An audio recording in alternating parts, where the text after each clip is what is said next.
doopy doop. Shoopy doopy doop. Doopy doopy boop. Testing, Schnoppy testing. doppy dop. Doppy doopy doop. Hi there, Tackler. Welcome to Disney Deep Dive, where each week we dive into the history, story, and details of the Disney parks. I'm Leah. And I'm just Stefan today. Just Stefan. Yes. Yeah, no fun fancy name. Just Stefan. Yes. Tonight we are doing, this is our second time doing this, and we're really pretty pumped for it, I think. Mm-hmm. We're doing some Disney trivia, which Stefan has decided that we will now be known on this channel and on this episode. Some Mickey pasta. We're doing Mickey pastas because we're reading from the Disney trivia from the vault by Dave Smith. Which was a book that I got in a Disney subscription box. I'm sure you can see the video on this channel somewhere. And this is the one we read from before. It's full of all sorts of fun stories, and that's what's cool about it, is it's not just like a bunch of random facts. It's people asking questions, and they have stories connected to them. And then this guy tells all the very detailed answers. Yes. So yes, we're calling them Mickey pastas. Anytime we do this, it's going to be Mickey pasta. So we're doing Mickey pasta. Yes. And we do have comments coming into the live chat. So if you're watching the replay, you can leave comments there as well. Let us know where you're watching from, and we will definitely respond to you. But we'll hop over from time to time to the live chat and chat live, which is a ton of fun. And we have a comment. It says, "Hey guys, it's from Two Real Geeks. I am going to ask, what is your name? Because you've been here before, and I want to know your first name, and I want to officially meet you. And let us know when you're live, because I know that you're live on the live place as well." Which, before we go into the book, maybe we should mention that we're streaming from the live place. Yes, at a different time than usual for the second week in a row. Yeah, well, now it's our new time, right? Yes. So, yeah. Yeah, so it is our new time. Yeah, so we were Wednesday nights at 9, and then that didn't work with our back to school. Yeah, return to all the craziness of the school year schedule. 3 kids. So we shifted, we pivoted, and here we are. Yes. So Thursdays at 8 Eastern time, or Walt Disney World time, is where you can find us now. Danny and Jessica. We are live on Wednesdays at 9 and Saturday at midnight. Okay, Saturday at midnight. If you are also Eastern time, you will probably find us in bed. But there's a real chance that on Wednesdays at 9 we could hop on. So we'll try to do that. That'd be fun. Mm-hmm. Hey guys. Okay, well, we are pumped to do this trivia. But again, check out the live place. Dean is awesome, amazing, and it's always linked, and there's a lot of great family-friendly streamers on there. So yes, lots of good shows to watch, lots of good lives to watch. Mm-hmm. So tune in, check it out, support it. Here we go. All right, we are starting in Disneyland, which I think is what we did last time too, but Disneyland is where we're starting. Yes. Oh, let's see. And just so you guys know, this is in a question and answer format. I kind of mentioned it earlier, but so it'll start with the question and then the person's name, yada, yada, and then the answer. So yeah, and we'll just chat about it after. Yes. Cool. Go for it. All right. On a visit to Disneyland when I was a kid, my parents bought me a 47-page softcover book on the Pirates of the Caribbean attraction. Can you tell me when this book was printed and if they made these books for any other attractions? I seem to remember having one on It's a Small World. That is from Paul, South Pasadena, California. And the answer is the Pirates booklet was first published in 1968, shortly after the attraction opened at Disneyland. A second edition was published in 1974, after a Pirates attraction opened at Walt Disney World, which, if you've seen our Pirates of the Caribbean episode, it was our first one. You know all about that. Yes, which maybe it was our first one. That was one of my favorite ones. Mm-hmm. And, shameless plug, but you should go watch the replay. Definitely. If you're a Pirates fan, yeah. You are correct that there was also a booklet for It's a Small World. That one was actually printed first for the New York World's Fair in 1964, but the later editions were published for Disneyland. These were the only 2 attractions that had such booklets, and they were sold at the parks well into the 1970s. Interesting. That is interesting. We don't have a lot of it, but I love anytime you can find like a little golden book or anything like that that's that vintage Disney stuff. And we have between us, not a ton, but we do have some 90s stuff, because we were both, I like to say 80s born, 90 kids, 90s kids. So I was the late 80s, but They should keep making these though. It'd be Like that would be cool. cool. If like they had like the I mean that's basically what we do in show format. But if they had books that was like the making of and just had like random facts and Mhm. pictures and stuff, I'd buy it. Well, and it'd be cool to have like a kid-friendly. I mean, I'd buy an adult version. Like I Mm. like books like this. I mean, obviously, I think we both do, but our kids like this stuff too. Like they love, especially going on YouTube and the kid channels and finding out facts. And like our daughter loves Descendants, and so she loves seeing Hmm. all this, the fun facts about Yeah, the like Descendants. the behind the scenes. I mean, I guess it's all in video format now. So, Right. but I don't know of any like officially released, Disney videos that are like on YouTube anyway that are like behind the scenes of like the making of. Right. Nothing like super in depth anyway. I don't know. I'd buy one. Yes. And I do want to quickly mention in the chat that Danny said that on Wednesday nights we talk theme parks. Awesome. Yeah. Okay. Well, we should definitely check that out. That'd be fun. Hmm. All right. Shall I read one? Yes. Okay. The question is, ever since I was a small boy, I've loved the monorail, and as an adult, I still do. Me too. I grew up with the monorail Mark IIIs and just love the look of those. I was wondering, are there any Mark IIIs still intact? And if not, what happened to them? Anthony. Before I even read the answer, I don't even know. I just know that I've been on the monorail, years and years ago, and then I've been on the monorail more recently. But that's so observant. But I haven't been. I mean, I've been to the parks a few times, but I was never like a going every year since the day I was born kind of person. So I guess I wouldn't have noticed as much. Mm. Okay, the answer is the Mark III monorail trains that made their debut in Disneyland in 1969. Oh, this is Disneyland too. No longer exist. The last one, deemed Old Red, had its front car reincarnated, oh that's cool, into Mickey's Mouse-O-Rail in 1990, touring the country for Disneyland's 35th anniversary. It was later put on display in the Rocket Rods queue area. That was 1998 to 2000 before being dismantled. Disneyland had gotten a new monorail car to replace the Mark III's Mark IV, excuse me. Monorail car to replace the Mark III's beginning in 1986. So, yeah, all right. Interesting. That is interesting. And I wonder too about Disney World, since neither of us have been to Disneyland. We mention this every week, but it's because it's relevant most weeks. But I'm curious now about Disney World's monorails. Yeah, I've never really thought about the monorail system. We could do probably an entire episode on the monorails as a Ooh, ride. I love that. And another one that we want to do is Small World. I saw a couple requests come through for that. And it's funny because our Disney shop is Small World Churchco, and we haven't done Small World, which I think is hilarious. I haven't covered it at all. So, yeah, we'll get to that. I think I'm kind of just putting it off because I know it's one of those ones where there's a ton of history. Such an undertaking. And it's like, okay, that's going to be a week's worth of research. Yeah. So let's just wait. And Stefan he does an incredible job, but he's the one who goes through, finds the stuff, and then like I'll find things and watch some videos, but he's the one who goes through, puts it chronologically, makes it into like it's not a script exactly, but basically a script with talking points. And so he knows the work at hand to do that. So yeah, there's a few that I have that I want to do, but I'm also thinking, oh man, that's going to be a lot to look into and a lot to read. Yeah, I'm going to hop back over really quickly to the live chat. If you're watching the replay, that is what I am doing. I know you guys love Star Wars. Yes, him more so, but I do.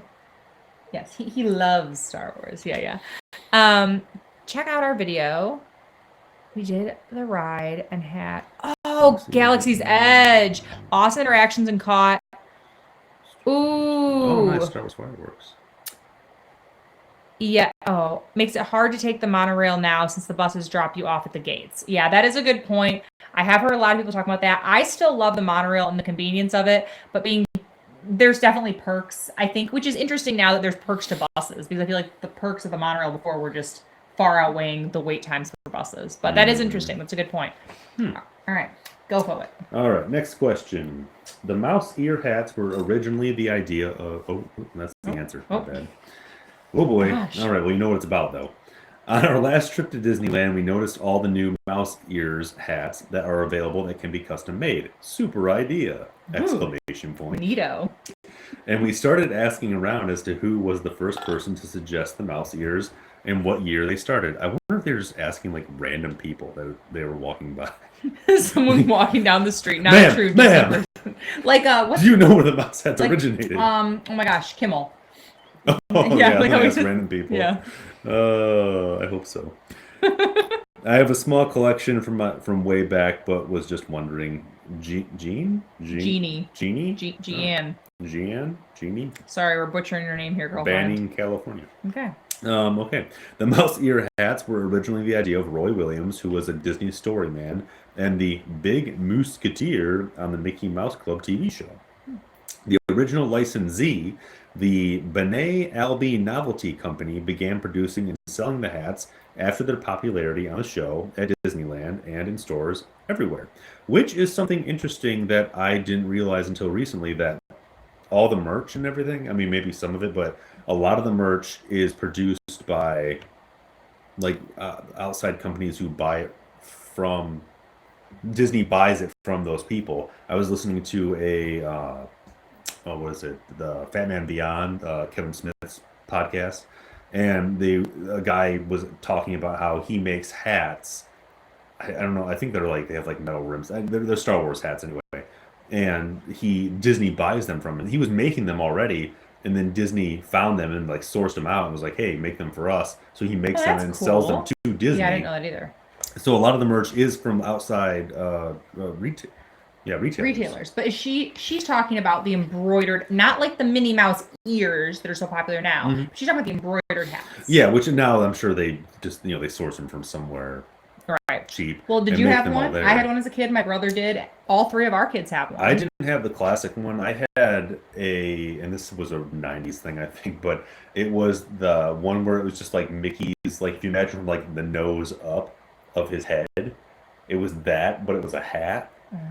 So it was like all like this was all like fuzzy up here, and this was like plastic or something, but that was my Mickey ears, was the Mickey half head. I didn't have the Minnie. Like our daughter had the pink Minnie, but I wanted the classic Mickey, so I have that with my name. I think actually in a bin behind us, I've got a bunch of Disney stuff there, and we have a first haircut one, and then all of our kids have one. There's quite a few of them. They're fun. We also have a Haunted Mansion one.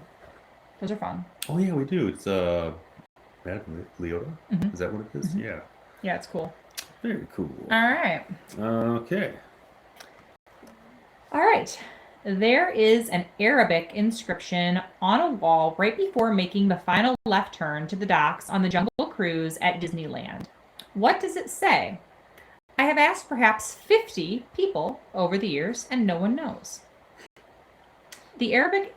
I wonder who he's asked. Just 50 random people. It's like, excuse me, sir. Do you know what this says? No? Did we ask this one last time? Okay, that was Tom from Camarillo, We might have California. done this last I feel time. like we did this one last time, but that's okay because There wasn't a we may sticky have on different it. people watching. Yeah. The Arabic inscription reads, "Fine food, fine dining, fine entertainment." I understand that it was put in that location as a plug for Aladdin's Oasis, which took the place of the Tahitian Terrace. Oh, that's cool. In '93. Well, that is interesting, though, because when we did our Enchanted Tiki Room episode, we talked about the Tahitian Terrace and how important it was initially to the Enchanted Tiki Room and how they just both kind of existed side by side for a while. So Stefan flagged these questions. He clearly flagged one, so he could be like, oh, we can plug up a past episode. Like, so, yeah, so you can also watch our Jungle Cruise episode. No, we haven't done that yet. No, we are going to do that. That's a future one. Yes, but... It's coming. Yeah, anyway, we're just plugging all our episodes, okay? Just go watch them all. All right. So in '93 it went away, though. I didn't really realize that it lasted that long. Or maybe it No, I think that because it didn't last that long. It was just when that went up. Oh, well, no. It must have closed down. It wouldn't have been empty. It's not like one of the retail stores around here where it closes down and it's empty for a decade, and then something finally moves in, you're just so excited. You're making everyone want to come here. No, we love where we live. Which a lot of you may probably be able to tell, we are in the Midwest.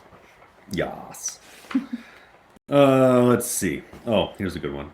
How many trash cans do the Disney parks own, and how many of them are in Disneyland? Random thing to ask, but I'm interested. But people are really into the trash cans. People even do the salt and pepper shakers and all that kind of stuff, like all the Disney trash cans. That's a thing. Oh, cool. Yeah, it's fun. As pass holders, my family goes to the park quite often, and we're curious as to how many there really are. Scott, Yorba Linda, California. California's got some weird Yorba Linda. sounding I want to go to cities. Yorba Linda. Let's see. The parks in California and Florida have approximately 5,400 trash cans, 1,250 of which are at the Disneyland park. These numbers do not include the trash cans elsewhere, such as in parking lots, at the resorts, or at downtown Disney. As you are no doubt aware, Imagineers carefully theme the trash cans for the areas in which they are located, so that ones in Adventureland might be painted to look like bamboo, while ones in Frontierland might look like rustic logs. I didn't even realize that. Collectible and cool. I mean, I guess I did realize that. They're I the never thought tin, about it. which is interesting because you're super observant. I guess I didn't really care about the trash cans. It was just one of those side things where I thought, oh yeah, well of course it looks like it's themed to where we are. Naturally, it also still holds diapers, so it's nothing I'm that interested in. But it's interesting that there's 5,400 of them. When you think about the size of all of the parks and all of those crammed into there. Though I have... There's a trash can every... If you guys know, let us know. Yeah. But there's a trash can every 100 feet. Yeah, or yeah. Something So very close. there's many of them, so that there's never any trash anywhere. We read something about there's like what was the vacuum disposal service? Oh no, that was a myth. That the trash cans were all hooked into one central disposal unit where it like vacuumed them down. That's one of those things that people... It had like an air of truth where something like that did sort of exist, but it wasn't the trash cans, because the trash cans do move. And to build that kind of infrastructure is just insane, so they don't actually do that. But I gotta look that up now so I can repeat that in another show, because I remember thinking it was really interesting. All right. This one? Yeah. Yeah. This one? Yes. Yeah. Okay. I make sure I'm reading the right one so I can plug all our stuff. Okay. I once saw a black and white movie about the building of Disneyland. The movie compressed the whole process into just a few minutes. Do you know where I could find a copy of this film? There were 2 TV shows that featured the sped-up action of the construction of Disneyland. They were A Progress Report, which was aired February 9th, 1955, and A Further Report on Disneyland, which aired July 13th, 1955. These shows have not been released on video or DVD, so they are not currently available. That's interesting, and I'm always curious. I know, of course, they do hit anniversaries and stuff, but I'm always curious, like, why certain things they hold on to, why things they choose to push out and release, and I'm sure that there's some level of, they're Disney and they do things well, but I am always curious about those footage things. There has to be a reason for it. Yeah, why they choose to release and plug and sell some of it and not everything. It seems like they used to do, I guess we don't actually have cable, so we don't watch the Disney Channel or anything, so maybe they still do this, but it does seem like they used to do a lot more like publicity about upcoming rides and things. Like when we did our Star Tours episode, I watched this entire, it was like a half-hour long video featuring, what's that kid's name? Well, kid, he's an old man now, but he was the pizza boy in Teenage Ninja Turtles 2, and he was one of the main guys in Surf Ninjas. He was in this as a little kid. What's his name? I can't remember. But it was an entire promo for Star Tours and like the upcoming, and they had 3PO and R2D2, and 3PO does this like really bad Star Wars rap. I mean, it was the 80s, so I guess. Right. Well, now there's such a social media push and like articles, like I've written a couple guest pieces, but like a lot of like blogs and publications will do, they'll cover that stuff. I mean, as soon as a new drink is released or a new food or a festival, they're on it. So like they have a lot of that happening constantly every day. Yeah, I guess it's not that. Oh my gosh, there's something in my throat. I guess it's not that they're not covering it like they used to. It's just that they're covering it more so, and it's to such an extent where you get. I mean, we had entire articles about like different Coke and Sprite bottles at Galaxy's Edge. Yeah. Like before they were even released. So I think it's just covered in so much detail that you can't even notice that it's being covered because it's spread out so thin with When all you're just the information. used to it, like you see one thing new and then constantly there's just a stream of new. And especially like we follow so many Disney Facebook groups and, things on Instagram and all that kind of stuff. Yeah, so. you read like a random fact and you're like, oh, that's neat. And then a few more. So whereas before we didn't have these channels. So everything was like comprised into this half-hour long, really just bad promo video. You'd wait to watch it. And now if they did something like that, I mean, not only would it cost them money, but they probably wouldn't get a ton of people watching unless they put it, they have to be clever with that kind of stuff. So like when they do things like Thanksgiving Day Parade, they'll release little things and, stuff like that. Yeah, things are done more cleverly. Cleverly. Let's see. There used to be a pirate ship next to the whale in Disneyland's Fantasyland. It was attractively built and had painted woodwork. We really miss it. What happened to it? Bob and Bev, Belmont, California. Bob and Bev, is that it? Bob and Bev. Cute. The ship, which housed a restaurant, which is cool, I didn't know this, and was first known as the Chicken of the Sea pirate ship. I'm assuming Chicken of the Sea was the sponsor. I would have, yeah. All tuna-based dishes. Was originally constructed entirely of wood, but sitting in water for many years, some of the wood rotted and had to be replaced by concrete. When it was removed during Fantasyland's total remodeling in 1982, it could not be saved. Which is really cool. I did not know they had a pirate ship restaurant there. No, that is really cool. I kind of want to look up more about this. Also, I totally seem like I'm being rude. I'm not. I'm just sharing out our video on our Instagram. So if it seems like I'm being rude, that's what I'm doing. No worries. Not just ignoring stuff. More pirate-themed restaurants. Well, we love... It's like a food truck, but a boat. I love anytime there's a ship like that anywhere. It's not in Disney World, but Gaylord Palms right there. They have a cool pirate ship. I stayed. That's in Kissimmee near Disneyland. I stayed there when I was in high school. And then at Caribbean Beach, there's lots of cool stuff themed like that. Caribbean Beach. Caribbean. Caribbean. Did you say Beach? Caribbean or Caribbean? See, it totally depends for me. Am I talking about like going to the Caribbean beach, or am I talking about Pirates of the Caribbean, or am I talking about like let's go to the Caribbean? It just depends for me. Yeah, I guess I do kind of. It's not as stark as like Italian and Italian. Potato, patata.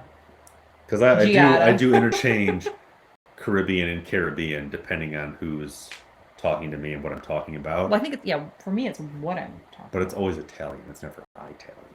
No, I don't say Italian either. Do you say either or either? Aunt or aunt? I also interchange those. Depending on if I want to be fancy or not. Yeah, fancy. Yes. You can read this one. Okay. All right. I'm a big fan of the retired Epcot attraction, World of Motion. What happened to the audio animatronics? That's from Andrew from Shawnee, Kansas. It's Kansas, but I think it's Shawnee. Says, when audio animatronics figures are removed from an attraction, they're usually used for spare parts. We talk about this all the time. Yeah, they recycle everything as a money-saving measure, and just because building robots is hard. So it's hard. They want to reuse it as much as they can. Time-saving, good money. I'm going to hop over to the live chat really quick. I think we missed a couple of things. Okay. Oh, Danny said, sorry guys, been listening, but also editing a movie. Oh, Move It, Shake It Parade video. Oh, I'll be excited to see that. Don't be sorry, but thank you for listening along. We really appreciate it and appreciate your comments. But I'll finish that. So this was the case with World of Motion. Some figures ended up as pirates in Disneyland's Pirates of the Caribbean and attraction, and went through one of its regular rehabs. Set pieces from the attraction were not kept. So set pieces they get rid of, but they the save the expensive stuff they hang on to and recycle. Yeah. Which is, I mean, it has resulted in some pretty cool reuses, like again with Star Tours with the geese, the goose spots, how they took the skin off and then reused them for all of that. Which that sounds kind of, but if you go watch it. But it is pretty neat. Go watch it for more information. Ooh, I just made everything shake. I kicked it. Sorry, guys. Oh, let's see here. I've noticed that the palm trees at Walt Disney World aren't native to Central Florida. Weird. Where are these trees from? Greg from Newington, Connecticut. There are many different species of palm trees around Walt Disney World. For example, there is a large Canary Island date palm, Phoenix. Oh, this is the actual name. Phoenix canariensis. Ah, yes, the In Phoenix Mex- Kenner. Of course, naturally. In Mexico at Epcot. Around Spaceship Earth are Mexican fan palms, Washingtonia robusta.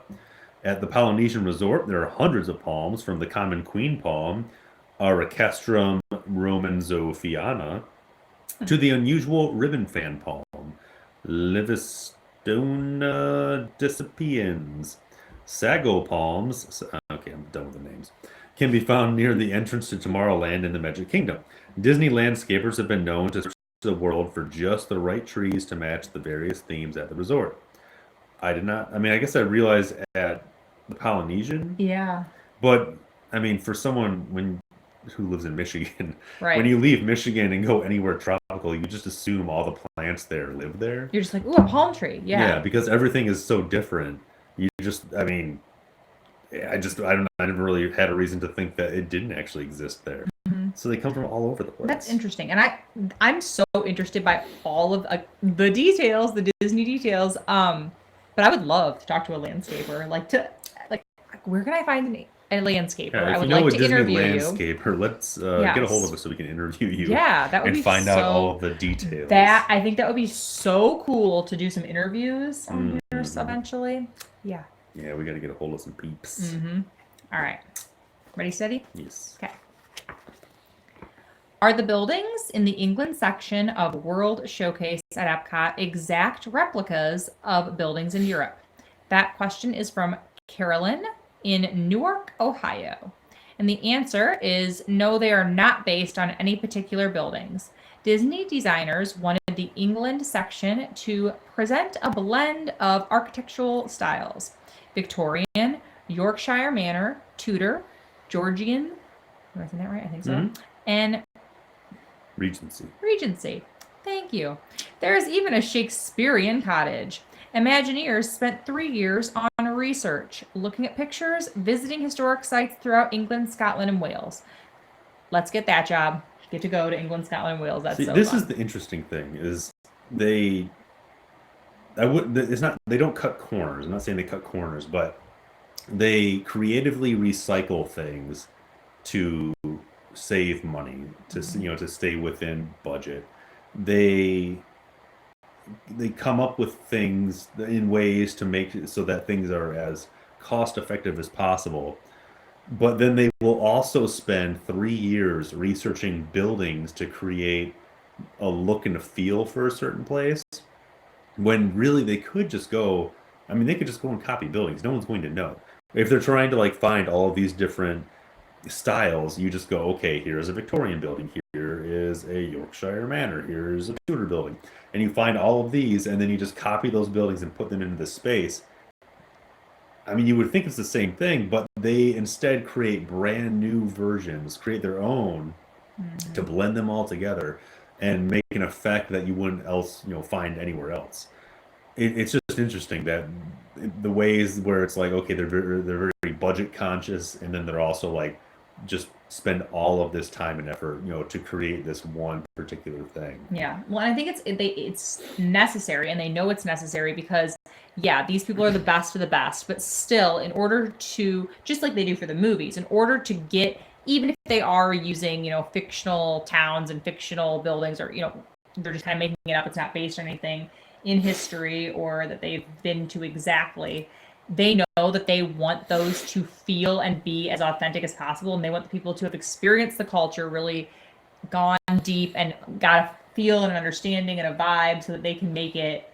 And then you get that Disney experience instead of it being like this kind of like, okay, I guess I'm in England. You really are Yeah. there. It's like when you go to a county uh, Fair. fair. Yeah, Yeah. there you go. That's the word. When you go to a county fair and they have the same, I guess, whatever you call it, like fun house, Oh, but the exterior is painted different. It's Mm-hmm. like, oh, now it's a Harry Potter themed funhouse. Yes. Oh, And that's now, so like when I was a true. kid, it was a haunted mansion for a while, not Disney haunted mansion, but a haunted mansion, and then it was Indiana Jones themed, and I'm pretty sure it's Harry Potter now And they're all still. just horrific and scary inside Oh yeah, anyway, it's because just they're this just terrible, like, dirty yeah, and big hunk of metal for you to get hurt on. But they take so much effort, not county fairs, but Disney takes so much effort putting all the time and thought and care into building this world around you so that you're really immersed into it. And I mean, it's in everything. That's Yeah. why it's Disney. That's why you go there and you pay all that money to see these things because you're not going to find it anywhere else. One thing that you were with me, but we were listening to a podcast, and it was our friends Brendan and Catherine, and they have the Detour to Neverland podcast, which Check it we out. were on an episode, but we also have to. They have literally over 100 now episodes, Hmm. 130 Yeah, they're something, I pretty believe. prolific. Yeah, they're good. They're really really good, and they've interviewed some incredible people, just really neat. But in an episode, they were talking about how when you go to Disney, it is not just you can get, the Great Wilderness Lodge, and you can get that kind of outdoorsy feel and vibe if you want. Or if you want to go, like we are somewhere in the Midwest, so we're in Michigan, so we were like, okay, well, we want to go to the Polynesian, so we stayed there. Or if your kids really love movies and you want to go to All Star, they love sports, you want to do the All Star sports, you can do all these different vacations. You're going to the same place. You can do a shopping theme trip. You could do a golf trip. You could do a dad's boys weekend. You could do Hmm. I mean, you can do all these things going to the same place over and over and never have the same trip.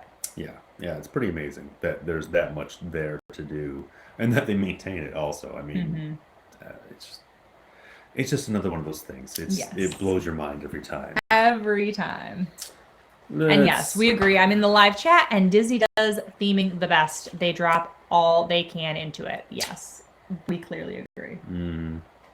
in my favorite attraction, the Haunted Mansion. There are three hitchhiking ghosts. A Disney employee told me the names of two of them, Gus and Ezra. What is the name of the other ghost? Michael, Baltimore, Maryland. Years ago, Imagineers Bruce Gordon and David Mumford told me that the hitchhiking ghosts had no official names. However, unauthorized fan created stories came up with the names of Gus, Ezra, and Phineas. Disney has occasionally utilized those names on merchandise items. That's crazy.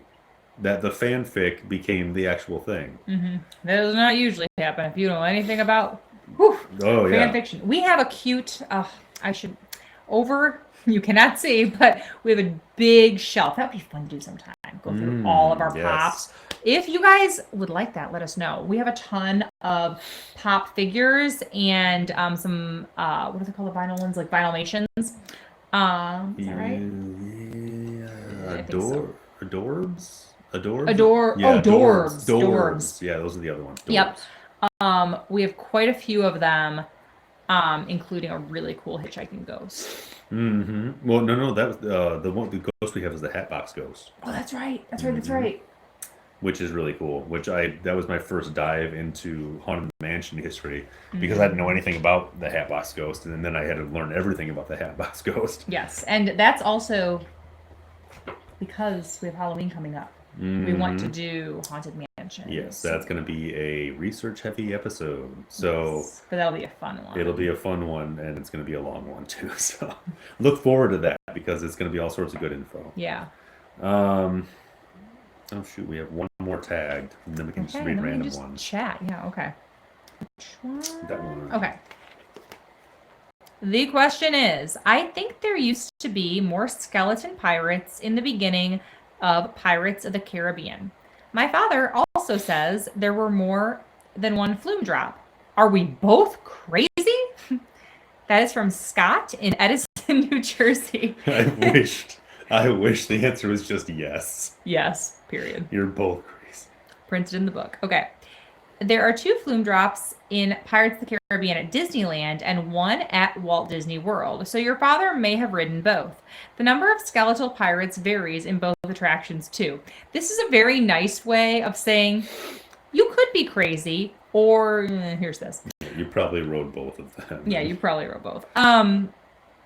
And we talk about the differences, and you can also watch the point of views to see the differences. Yeah, the POVs are fun. It depends on which one. Well, because they're from different years. That ride has changed so much over the year that it if you rode it when you were a kid, it's going to be different when you're an adult because it just Yes. keeps changing. Which we talked in our episode in great detail, but a big thing that's very clear is like I wrote it as a child, he wrote it as a child, well, multiple times as a child, and it's changed then. Like when I wrote it in high school, it was so different because that was after the movie had released, the first one anyway, maybe the second one, no, just first, I think, at that point. First one, yeah. Just the first one, but that had been hugely popular, and so then I went shortly after it was in theaters, the first one, or I don't know, shortly after it came out though. And so they had started incorporating things then after that for the movies, and that made it all quite different. I guess they can't really change the drops, and I mean, why would they? There's no real reason to. That actually wasn't the right one. I pointed to the wrong one. Oh. So the other question, the one I have tagged is, I've seen signs and benches in Disney's Animal Kingdom that are decorated with animals walking in a line.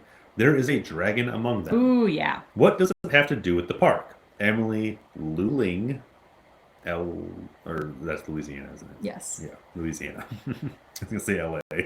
There's so many Californian people writing in here. Oh, yeah, I guess we should mention that we switched to Disney World a while back. Yes. Okay, so original concepts for Disney's Animal Kingdom included an area to be known as Beastly Kingdom, which would be devoted to mythical creatures. That area has never been built. I kind of want to do an entire episode on this because from our last episode doing Expedition Everest, I just, in addition to researching that, ended up researching a lot about Beastly Kingdom and what it was because it was kind of like tied in with the Expedition Everest story. And there is so much. They planned out the entire park. What it would be, I mean, not specific rides, I guess, ideas for rides, concept art, the way the land would be set up and everything. And actually, if you kind of want to see what it was going to look like, you can go to Universal because a lot of the Imagineers, I guess they weren't really Imagineers, but just people contracted to design stuff who had worked on it when they realized that it wasn't going to be a thing, they took their ideas over to Universal and they built that land. And I forget what it's called now. But a lot of it, I mean, that's really the main reason why they never built Beastly Kingdom is because Universal did it before then. Yeah. So when it came time to, build that, because they did consider it seriously at a point before Expedition Everest, but then when they realized, okay, Universal basically has everything we were going to do, we can't really copy that. It's going to look bad. Let's just move on with something else.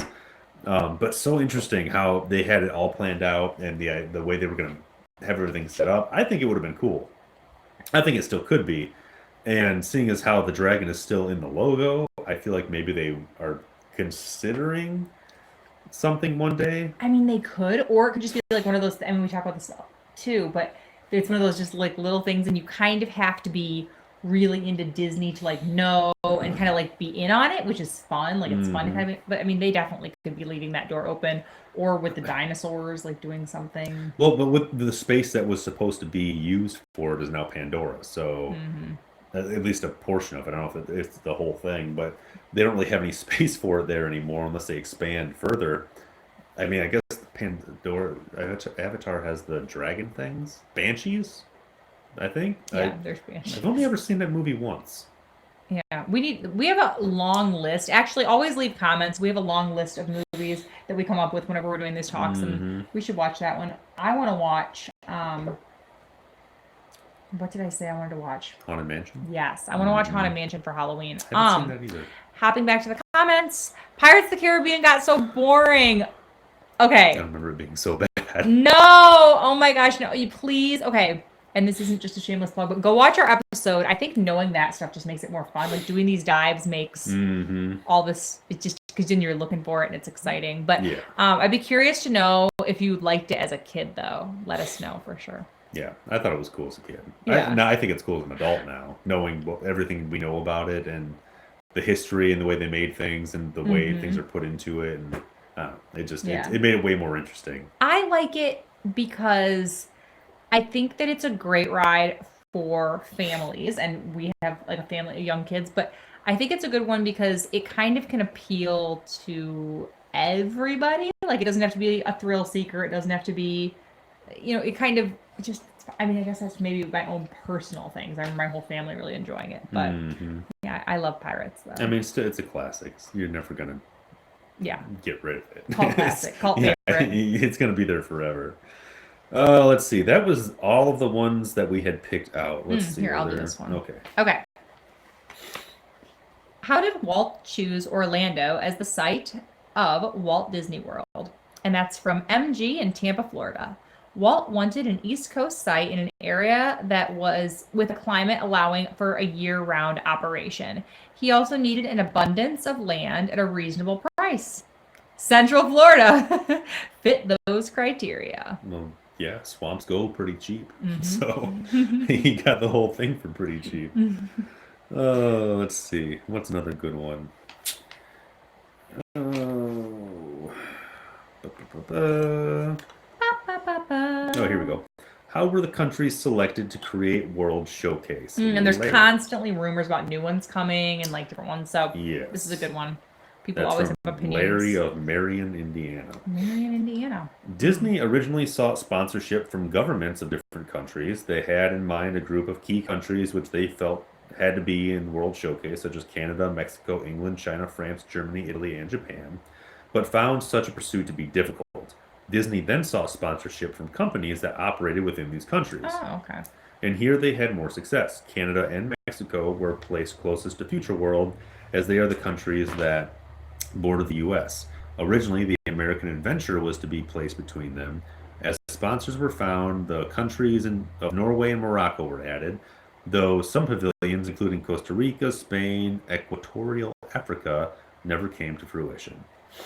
I didn't, until we started doing this, I never realized that Disney relied so heavily on sponsorships for a lot of their attractions. It just, I mean, it just feels like they make all the money in the world. So you think, okay, well, they just fund everything themselves. I think I really think it's that super smart business thing. It's like, hey, let's get these sponsored so that we can. Yeah, it's like have someone else foot the bill. We don't know if this is going to be a success or not. Have someone else put the money in. They'll get some advertising, and we get to have our attraction or a space for it anyway. Let's see. Let's go with that one. Yeah, why not? Let's do it. All right. How often do you have to shut down rides like Pirates of the Caribbean or the Haunted Mansion to do maintenance? Also, what is done to the animatronic characters? That is from Todd from Buford, Georgia. It says, the ride and show engineering departments at our parks have various refurbishment schedules for each of our attractions. Some attractions, like Splash Mountain at Walt Disney World, tend to close every year for a period of routine maintenance, while others receive extensive refurbishments, as the Haunted Mansion at Walt Disney World did in 2007. Audio animatronic characters are sometimes removed from attractions to be repaired. It isn't uncommon to find several animals from Pirates of the Caribbean or dolls from It's a Small World missing from time to time if they need work. That's interesting, and that's another one that unless you were going to the parks very regularly, you probably, I mean, I would not notice. Yeah, why would you? Even if you're watching a bunch unless of you're a point of view huge things. Disney World buff, right? Yeah, and there's maybe if it was like a famous, animatronic that you always look for that is there, like the pirate on the cannon or something in Pirates of the Caribbean, then you would maybe notice that was gone. But yeah, for the most part, that makes a lot of sense. And I imagine it's just the rides that require continual. I mean, anything involving water, I think, would need regular maintenance, just because the water, I imagine, would, eat away at stuff and make things just difficult. get like gross, and if people are like throwing things in or like just like weird. I mean, God forbid someone got sick on a ride. I mean, I guess that's like an immediate shutdown, I would hope, but I don't know. I guess they would have to tell someone, unless are there cameras in the rides For that kind to of monitor things? I don't know. I don't think each ride has like a like a station that monitors things throughout it. So I don't think they would know. Ew, that's gross. I never thought about that before. Let's see. If Orlando hadn't been chosen, were there other locations being considered for Walt Disney World? Mike of Runmid, New Jersey. New Jersey. New Jersey.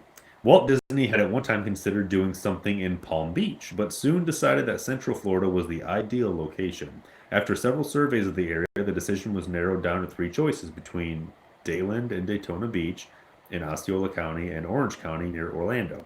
We ended up combining the last 2 choices.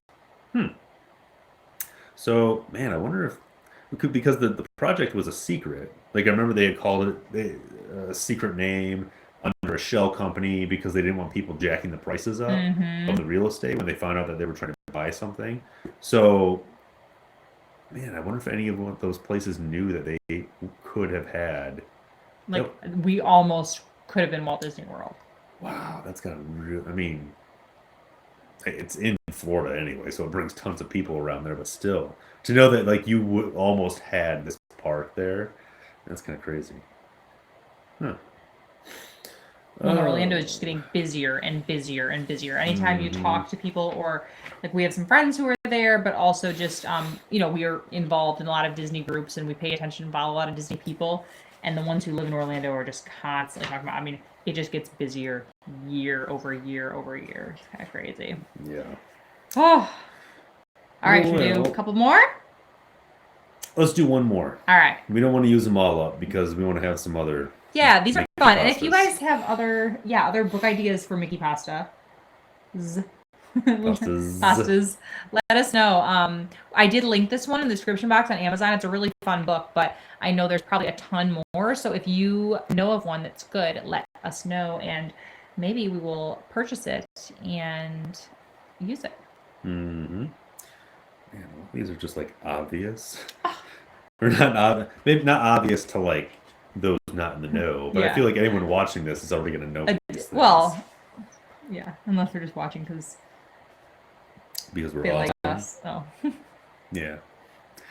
Oh, let's see. Like my mom. Hi, Mom. Yeah, here, do this one. Okay. Last one. All right, perk it up. My husband and I have been going to Walt Disney World every year for the past 12 years. We wonder every time we're at Epcot what in the world the Odyssey Center is or was. It drives us both crazy because I've looked for the answer in countless books and on the internet. And I've asked Disney employees. No one seems to know. Can you help us? Heather, Cape May, New Jersey. Odyssey, located between Future World and World Showcase at Epcot, actually opened as a quick service food facility in 1982. And it remained open until 1994. Since then, it has been used for several events and banquets only. All right. Well, that's interesting. I don't know what Odyssey Center is. No. If you know, I don't know what she's talking about, but I do think it's hilarious that it drives her crazy. She's been all over the internet. Okay. And in books, it cracks me up. Oh, hey, Dean. Okay. I'm hopping over to the live chat. Yeah, Dean knows. Okay, well, we don't. He says, oh, the Odyssey. It's my future office when I'm CEO of Walt Disney World. We love it. Oh, yes. Please become the CEO because then we can be like, hey, we know him. Let us in. Let us in. We know him. We're friends with him. But it was a quick service place. Quick service place. Dean, when were you there? Or it used to have a restaurant, I believe. Yeah. This question said, where'd it go? So it says, between Future World and World Showcase at Epcot, opened as a quick service food facility in 82 and remained open until 94. So were you there? I was there. Yes. Yeah. You would have been there kind of around then, actually, like around when it closed. I was not. No, I wasn't there during that time at all. But I would have been there. Would have been there. Yeah. That's if we crazy. went, I wouldn't have remembered. But. Yes, you can come anytime. All right, good. Thank you so much. And 1987. Good year. Well, that is going to wrap it up for us Yes. today with our second annual Mickey Pasta episode. Mickey Pasta episode. Let us know if you have book ideas for Mickey Pasta, because here, you want to hold up the book so they can see it? Yeah, because this one, actually, we could actually just start getting into some of the other chapters. Mm-hmm. Because there's a lot, we've only done Disneyland and Disney World because we talk about the theme parks. Yeah. But this does have info on animated features, animated shorts, live action films, publications, television, and Walt Disney himself. So we could get into other topics or find another trivia book. Yeah, so let us know what you'd like to see. It's just a nice way for us, because we like just kind of spitballing, and we're both really interested in this stuff, but it's also for when a week of reality hits us and we don't have time for a script. Yeah, if we're really busy. Yeah. It helps to be able to sit down and just read from a book. And just read from a book. So if you want to help us, let us know other books that we can get. And also let us know other rides and attractions. We know we definitely want to do Small World. We want to do Jungle Cruise. We want to do Haunted Mansion. We've got kind of a list going, and that depends. Like Haunted Mansion, we want to save for around Halloween, so that'll be kind of coming up. Thematically appropriate. Yes, exactly. But yeah, this is right up my alley. Thanks, Dean. Yeah, well, definitely, of course, watch the replay, Dean, when it's up. We would appreciate that. But I'm really glad you hopped on, and it's perfect timing that you're here, because we do want to thank Dean, and we want to thank theliveplace.com, which I have that, as well as I'll link that book in the description box. There are some really, really fantastic family-friendly streamers and a lot of really cool Disney content. So yeah, definitely check that out. And we really appreciate Dean for hosting the stream on there. And yeah, if you have ideas for us and you want to reach out on social media, Instagram is the easiest place to do so. That's the place to be. It's our fave. I am at Small World Shirts Co. Yep. There. Yep. And I'll link that also. And I am at LeahTackles. And we do try to do quite a bit of stories and talking on there every week. I'm on a lot. You're on quite a bit too. And we do some good stuff on there. So yeah, definitely find us on there. Let us know what you want to see. Check it out. Yeah. Thanks for participating. Thank you, Danny, for all of your comments. And anybody who's watching the replay, thank you so much too. We will respond to your comments as well. And I'm going to hop over the live chat really quick.